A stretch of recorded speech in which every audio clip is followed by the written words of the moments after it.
Greetings. Welcome to my Carmel studio. It's quiet in the building right now. It's early. I'm about ready to meditate. And I like to read before I meditate, usually to inspire me just to reflect upon what I have read. This is one of my favorite books. I've had this in my possession for over 30 years. And it's the Song of God, Bhagavad Gita, translated by Prabhavananda and Isherwood. Prabhavananda and Isherwood come out of the Vedanta Center down in Hollywood from the Ramakrishna tradition. So I'm just going to read an excerpt to get in the mood to go into meditation. And for those who do not know, the Bhagavad Gita is a discourse between Krishna, who is seen as an avatar, who is an embodiment of Vishnu, who comes to preserve what is good and what is beautiful on the earth when things get really bad, dark. And then he's having this discourse with Arjuna, and Arjuna is the great warrior who is his disciple, who chose Krishna over an army to lead them in this great battle between basically good and evil. And Krishna is about ready to, Arjuna is about ready to lead the Pandavas against the foe, which is family. A lot of family and friends are on the other side, and he's suffering this question, like, what am I supposed to be doing? And he's just kind of falters, and Krishna has to bolster up his will to fight and to follow his dharma, his warrior duty, and to go and do battle. But anyway, it's a spiritual discourse, and it's really about the battle that we have within ourselves. Arjuna. Krishna. How can one identify a man who is firmly established and absorbed in Brahman, which is the absolute? In what manner does an illumined soul speak?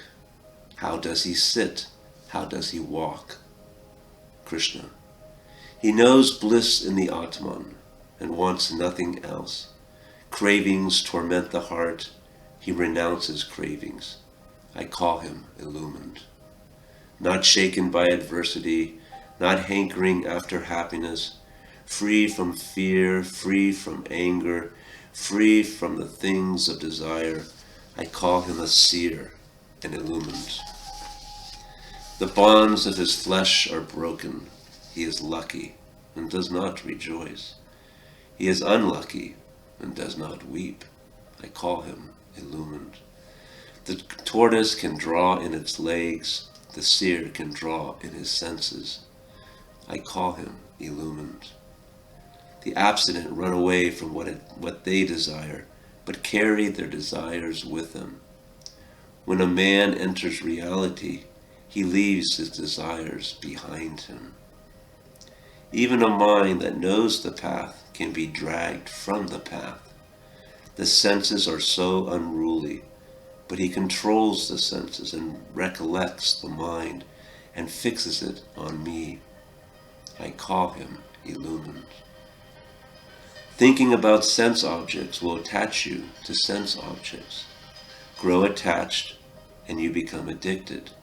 Thwart your addiction, it turns to anger. Be angry and you confuse your mind. Confuse your mind, you forget the lessons of experience. Forget experience, you lose discrimination. Lose discrimination, and you miss life's only purpose. When he has no lust, no hatred, a man walks safely among the things of lust and hatred. To obey the Atman, which is the individual, the aspect of Brahman that is within us. There actually is no difference between Atman and Brahman. It just seems to be individually carried inside of us. But it's just like how space is all around us and within us.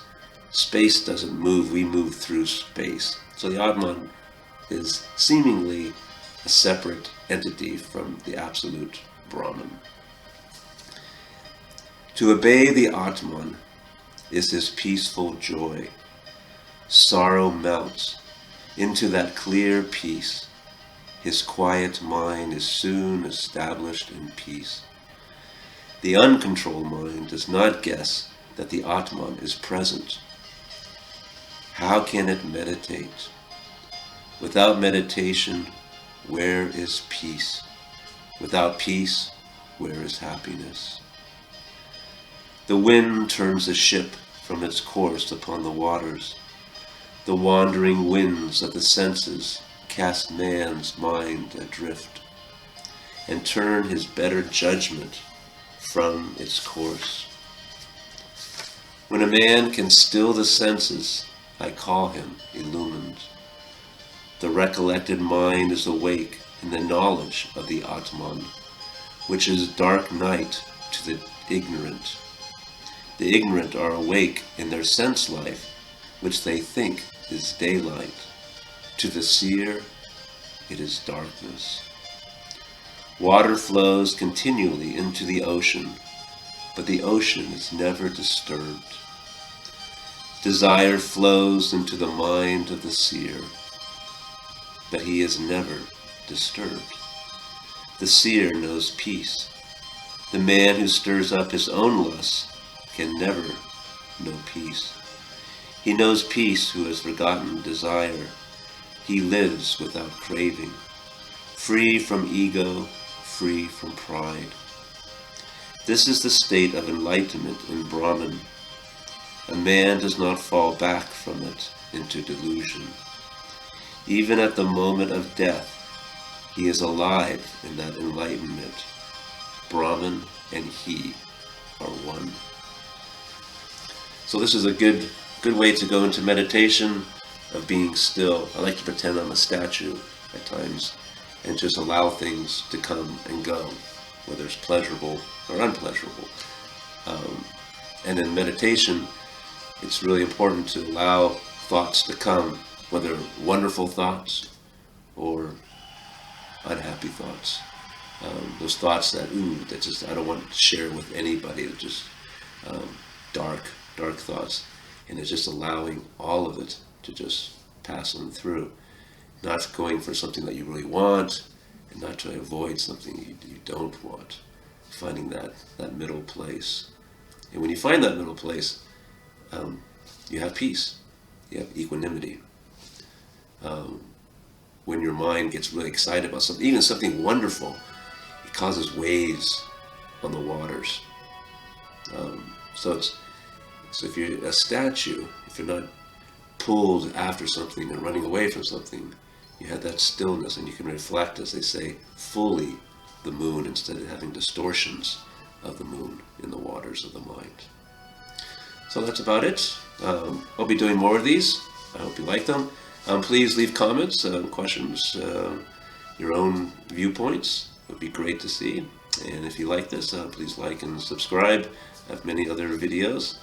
And I hope you have a really great day. Namaste. Have a good meditation.